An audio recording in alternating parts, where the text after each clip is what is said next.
नमस्कार दोस्तों, मैं नीरज सिंह आपका स्वागत करता हूं मेरे YouTube चैनल पे। तो आज हम पढ़ने जा रहे हैं बिजनेस स्टडीज, जो कि चैप्टर फर्स्ट का थर्ड पार्ट होने वाला है। अगर आपने पिछले पार्ट्स नहीं देखे तो लिंक डिस्क्रिप्शन में है, जाके एक बार चेकआउट कर लें। तो फिलहाल बढ़ते हैं इस वीडियो के पहले टॉपिक पे।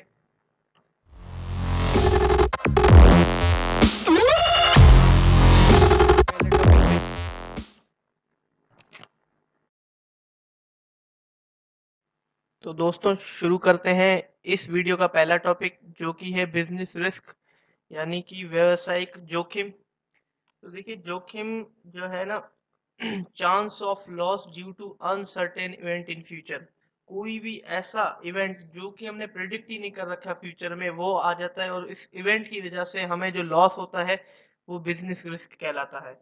वो अनसर्टेनिटीज कई टाइप की हो सकती है, जैसे कि loss due to change in fashion, fashion में जो है चेंज आ जाए उसकी वजह से हमें लॉस हो, या फॉल इन मार्केट प्राइस, जो मार्केट प्राइस है वो नीचे चला जाए। जैसे कि कोई भी गुड्स का जो मार्केट प्राइस होता है वो नीचे चला जाए, तो उससे भी हमें लॉस हो सकता है। या गुड्स प्रोड्यूस में बी डिस्ट्रॉय बाय फायर, या जो है हमारी शॉप हो गई या कोई भी हमारा शोरूम हो गया उसमें आग लग जाए, तो इससे भी हमें लॉस हो सकता है। साइक्लोन चक्रवात आ जाता है, या चोरी हो गई थे जो है, इसकी वजह से हमें लॉस हो सकता है। तो बिजनेस रिस्क कहलाता है ये। चलिए दोस्तों, पढ़ते हैं नेचर ऑफ बिजनेस रिस्क, यानी कि व्यवसायिक जोखिम की प्रकृति। तो पहला पॉइंट है अनसर्टेनिटी। जैसे कि मैंने आपको पहले ही बताया कि कोई भी, या कि जैसे बाढ़ आ जाएगी, या थेफ्ट चोरी हो गई, एक्सीडेंट्स वगैरह, या जो है ह्यूमन कॉस्ट लाइक स्ट्राइक जैसे हो गई, जो है हमारे एम्प्लॉयमेंट स्ट्राइक पे बैठ गए, या टेक्नोलॉजी की चेंजेस, मशीनें की जो है टेक्नोलॉजी वो चेंज हो गई, प्राइस फॉल वगैरह ये हो जाती है, तो इस समय जो है बिजनेस रिस्क है बहुत बड़ा, इससे भी लॉस हो सकता है। सेकंड पॉइंट पे आते हैं, profit is the reward for risk. जैसे कि जितना बड़ा हम रिस्क लेंगे उतना हमें जो है ज्यादा से ज्यादा प्रॉफिट होगा, इसीलिए ये बोल रहा है कि profit is the reward for risk, कि जितना हम रिस्क लेके पैसा लगाएंगे अपने बिजनेस में उतना ही जो है हमें हाइयर प्रॉफिट होगा। थर्ड पॉइंट में हम देखेंगे डिफिकल्ट टू मेजर, कि हम इस चीज को जो है मेजर नहीं कर सकते। मेजर क्यों नहीं कर सकते? क्योंकि ये हमने जो है प्रिडिक्ट नहीं कर रखा होता है, वो चीज फ्यूचर में हमारे साथ बिजनेस में हो जाती है, हम जिसका हमने प्रिडिक्ट भी नहीं कर रखा होता है कि हमारे साथ ये होगा। जैसे कि हमने किसी को उधार पे माल दिया, ठीक है, तो दो बंदों को दिया, एक का तो हमें पता था कि शायद ये पैसे दे, और एक का पता था कि हाँ ये पैसे दे देगा। तो जिसको देना था वो उसने हमें पैसे नहीं दिए, क्योंकि हमने उसका प्रिडिक्ट ही नहीं कर रखा था, हमें जो है ये लॉस हो गया। हम देखते हैं फिर अगला पॉइंट, जो कि है एसेंशियल एलिमेंट ऑफ बिजनेस, कि ये जो रिस्क है ये बिजनेस में एसेंशियल है, जरूरी है। क्योंकि रिस्क जितना बड़ा हम रिस्क लेंगे उतना हम, मैंने पिछले पॉइंट में बताया कि जितना बड़ा रिस्क लेंगे उतना बड़ा जो है हमें प्रॉफिट होगा। तो ये बिजनेस में हम रिस्क बिना लेके जो है बिजनेस हम कर ही नहीं सकते, ये बिजनेस के लिए रिस्क बहुत जरूरी है। तो चलिए आगे पढ़ते हैं। तो चलिए दोस्तों, पढ़ते हैं हम कॉजेज ऑफ बिजनेस रिस्क, यानी कि जो व्यवसायिक जोखिम है उसके कारण पढ़ते हैं। बहुत सारे कारण हैं इसके, तो चलिए पहला देखते हैं, नेचुरल कॉज, यानी कि प्राकृतिक कारण।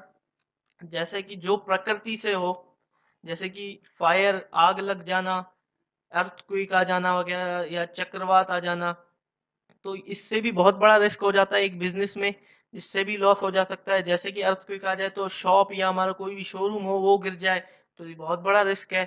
प्रॉपर्टी एंड इनकम, जो इनकम कम हो जैसे कि वगैरह, तो ये भी बहुत बड़ा रिस्क बन जाता है। सेकंड पॉइंट पे आते हैं, तो इकोनॉमिक कॉजेज, यानी आर्थिक कारण, जो ये इसका मतलब कि मार्केट कंडीशंस है सारी। जैसे कि फ्लक्चुएशन इन डिमांड, डिमांड में जो है वो फ्लक्चुएशन, उतार चढ़ाव हो जाता है, डिमांड कम हो जाती है, तो बहुत बड़ा रिस्क है एक हमारे लिए। फ्लक्चुएशन इन प्राइस, जैसे कि प्राइस का उतार चढ़ाव, प्राइस बहुत कम हो जाता है चीज़ों का या बहुत ही ज़्यादा बढ़ जाता है, कोई अफोर्ड नहीं कर पाता, तो ये भी बहुत बड़ा जो है हमारे लिए जो है रिस्क है। अवेलेबिलिटी ऑफ चीप सब्स्टिट्यूट्स, यानी कि सस्ते माल की जो है उपलब्धता ज़्यादा हो जाए, तो ये भी बहुत बड़ा रिस्क हमारे लिए हो जाता है। थर्ड पॉइंट पे आते हैं पॉलिटिकल कॉजेज, यानी कि जो है राजनीतिक कारण। तो ये जो है गवर्नमेंट पॉलिसीज, लाइसेंस पॉलिसी जैसे गवर्नमेंट की हो जाती है, टैक्स पॉलिसीज हो जाती है, या जो है हाई रेट टैक्स रख देती है गवर्नमेंट, तो ये भी एक बहुत बड़ा रिस्क हो जाता है। ठीक है, इंपोर्ट एंड एक्सपोर्ट का जो है रेस्ट्रिक्शन रख देती है गवर्नमेंट, तो रिस्क हमारे लिए हो जाता है। जैसे कि हम देखें कि इलेक्ट्रॉनिक पे जो है पहले रेट 28% तक चला गया था, जो कि इलेक्ट्रॉनिक बिजनेसमैन के लिए बहुत बड़ा रिस्क था, क्योंकि हर कस्टमर जो है 28% का रेट अफोर्ड नहीं कर पाता था, इसीलिए जो है उनकी सेल कम हो जाती थी, तो उनके बिजनेस में बहुत बड़ा रिस्क आ जाता था एक लॉस का। तो अगला पॉइंट देखते हैं ह्यूमन कॉज, जो कि मानवीय कारण है। ये सारे मानव की वजह से होते हैं, जैसे कि वर्कर्स जो है वो डैमेज कर देते हैं मशीन को, ये भी बहुत बड़ा रिस्क हो जाता है। जैसे कि कोई दंगे फसाद हो जाते हैं या लड़ाइयाँ हो जाती हैं, या जो है वर्कर्स है वो स्ट्राइक पे जो है बैठ जाते हैं, तो ये भी एक बहुत बड़ा रिस्क हो जाता है। तो अगला पॉइंट देखेंगे फिजिकल एंड टेक्निकल कॉजेज, जैसे कि हमने जो है पुरानी मशीन चलाई हो या पुरानी मशीन अपने वर्कर को चलानी सिखाई हो, और नई मशीन आ जाती है नई टेक्नोलॉजी के साथ, उनको चलाना ही ना आए। ठीक है, तो ये भी बहुत बड़ा रिस्क आ जाता है हमारे लिए। तो चलिए आगे पढ़ते हैं हम फिर।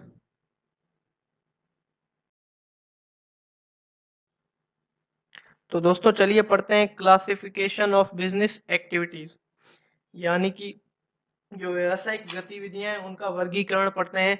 अगर हम अपने आसपास देखें तो हमारी जो इकोनॉमी है, हमारी अर्थव्यवस्था में हमने कई टाइप्स की जो है various types of business activities, जो है व्यावसायिक गतिविधियां देखी होंगी, जैसे कि extraction of oil, natural gas और मिनरल्स, मैन्युफैक्चर ऑफ कमोडिटीज, जैसे कि जो है वस्तुओं का विनिर्माण, या buying of goods from one place और कंट्री, जैसे कि कोई गुड्स जो है हमने एक कंट्री से बाय की हो और दूसरी कंट्री को बेची हो, डिफरेंट प्लेस में बेची हो। कंस्ट्रक्शन ऑफ बिल्डिंग देखते हैं हम, रोड्स के जो है, ब्रिज के जो है कंस्ट्रक्शन हम देखते हैं अपने आसपास। Providing service like ticketing, warehousing, transport की सर्विस, बैंक की, इंश्योरेंस की जो है हम सर्विस हमने देखी है, लोग प्रोवाइड करते हैं। तो हम जो है इसका विश्लेषण करें, इसको एनालाइज करें, तो हम देखते हैं ये जो है सारे जो है गुड्स प्रोसेस से हम देखते हैं, process of goods and service से शुरू होता है ये जो बिजनेस एक्टिविटीज हैं, हम अगर देखें तो ये गुड्स और सर्विस प्रोसेसिंग से शुरू होता है, और डिस्ट्रीब्यूशन ऑफ गुड्स, यानी कि जो है गुड्स बनना और गुड्स को बेचना या डिस्ट्रीब्यूट करना, तो यहाँ तक खत्म हो जाता है। अगर जहां गुड्स बनती हैं, जहां उनका जो है स्टार्ट होता है बनना, प्रोसेस होना शुरू होता है, उससे हम कहते हैं इंडस्ट्री, वो इंडस्ट्री में होता है। और जहां ये डिस्ट्रीब्यूशन ऑफ गुड्स होता है, डिस्ट्रीब्यूशन ऑफ गुड्स होता है, सारे सेल्स का मान लो, तो इसको हम कहते हैं कॉमर्स। ये सारे कॉमर्स के अंडर आते हैं। तो आज हम इस वीडियो में इंडस्ट्री के बारे में पढ़ेंगे, तो चलिए पढ़ते हैं।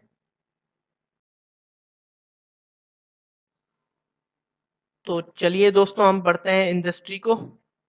इंडस्ट्री जो है वह रेफर करती है उस बिजनेस एक्टिविटीज को, जैसे कि प्रोडक्शन हो गया, किसी गुड्स और सर्विस का प्रोसेस करना, जैसे कि एक कच्चे माल या सेमी फिनिश्ड गुड हो जो आधी बनी हुई हो, या कच्चा माल उसको फिनिश्ड गुड में जो है पूरी उसको जो है प्रोडक्ट को बनाना, वो इंडस्ट्री में आता है। जैसे कि लेदर हो गया, तो लेदर हमारी लिए जो है कच्चा माल है, उस लेदर का जूता बनाना, तो ये इंडस्ट्री का काम होता है। जैसे कि पशुपालन, प्रोड्यूसिंग प्रोड्यूसिंग पशुपालन, या जो है मछली पालन, फ्लावर क्रॉप्स लगाना, या कुछ कुछ सर्विस देना, जैसे कि इंडस्ट्रियल एंटरप्राइज में सर्विस देना। इंश्योरेंस, ट्रांसपोर्ट जो है ये टेरिटरी में आती हैं। जो पशुपालन हो गया, जो नेचुरल चीजें आती है वो प्राइमरी में आती हैं, जो कि जैसे कि कोई गुड्स हो गई, सेमी फिनिश्ड गुड्स या रॉ मटेरियल होगा, उसको जो है फिनिश्ड गुड में कन्वर्ट करना, ये सारा इंडस्ट्री का काम होता है, और ये सेकेंडरी इंडस्ट्री में आ जाते हैं। तो चलिए इसके बारे में हम जो है इसकी क्लासिफिकेशन पढ़ते हैं, और उसके बारे में जो है डिटेल में पढ़ते हैं।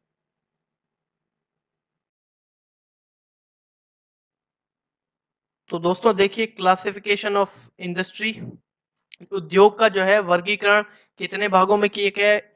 तो यहाँ हम देखेंगे कि जो है इंडस्ट्री का वर्गीकरण जो है वो 3 भागों में किया गया है। प्राइमरी इंडस्ट्री, प्राथमिक, सेकेंडरी इंडस्ट्री, द्वितीयक, टेरिटरी इंडस्ट्री, तृतीयक जो है उद्योग, 3 भागों में किया गया है। तो इनके बारे में जो है हम डिटेल में पढ़ते हैं।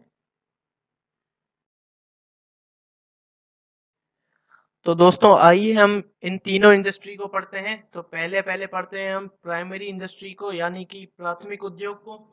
तो ये जो उद्योग है वो सारी नेचुरल चीजों पे काम करता है, जैसे कि extraction of natural resource like coal, oil, mineral, reproduction जो है इन नेचुरल चीजों का करता है। डेवलपमेंट ऑफ लिविंग ऑर्गेनिजम्स, जैसे कि प्लांट हो गए, एनिमल हो गए। तो ये जो है सारी चीजें जो है प्राइमरी इंडस्ट्रीज के अंदर आ जाती हैं, जो कि सारी नेचुरल चीजों का रिप्रोडक्शन और डेवलपमेंट करता है। जो है ये सारी प्राइमरी इंडस्ट्रीज के अंदर हमें देखने को मिल जाती हैं। तो सेकंड में जो है वो सेकेंडरी इंडस्ट्रीज जो है वो एक रॉ मटेरियल या आधी बनी हुई जो गुड्स होती हैं उसको फिनिश गुड्स में कन्वर्ट करता है। जैसे कि मैंने पहले आपको बताया कि लेदर जो है हमारे लिए कच्चा माल है, उसको जूता बनाना, तो ये सेकेंडरी इंडस्ट्रीज के अंदर आ जाता है। ये रॉ मटेरियल से फिनिश गुड्स जो है बनाती है, ये सेकेंडरी इंडस्ट्री बनाती है। टेरिटरी इंडस्ट्रीज, ये सर्विस सेक्टर हमारा जो है माना जाता है। ये जो इंडस्ट्री सारी सर्विस का काम करती है। सर्विस जैसे कि बैंकिंग हो गया, इंश्योरेंस हो गया, ट्रांसपोर्ट हो गया, वेयर हाउसिंग हो गई, जो है सर्विस देना जो है इन दोनों, जैसे कि प्राइमरी और सेकेंडरी को सर्विस देना, तो ये टेरिटरी का काम है।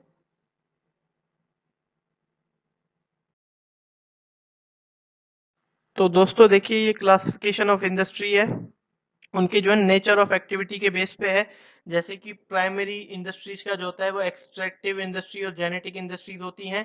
सेकेंडरी जो होती हैं वो मैन्युफैक्चर और कंस्ट्रक्शन की होती हैं। और थर्ड जो होता है वो सर्विस सेक्टर, जैसे कि बैंकिंग की सर्विस, इंश्योरेंस, एडवर्टीजमेंट, जो है ट्रांसपोर्ट की जो है सर्विस देती है। उम्मीद करता हूँ आपको समझ आ गया होगा। जो इसके आगे के जो हम टॉपिक हैं वो अगले पार्ट में कवर करेंगे। मेरी वीडियो देखने के लिए धन्यवाद।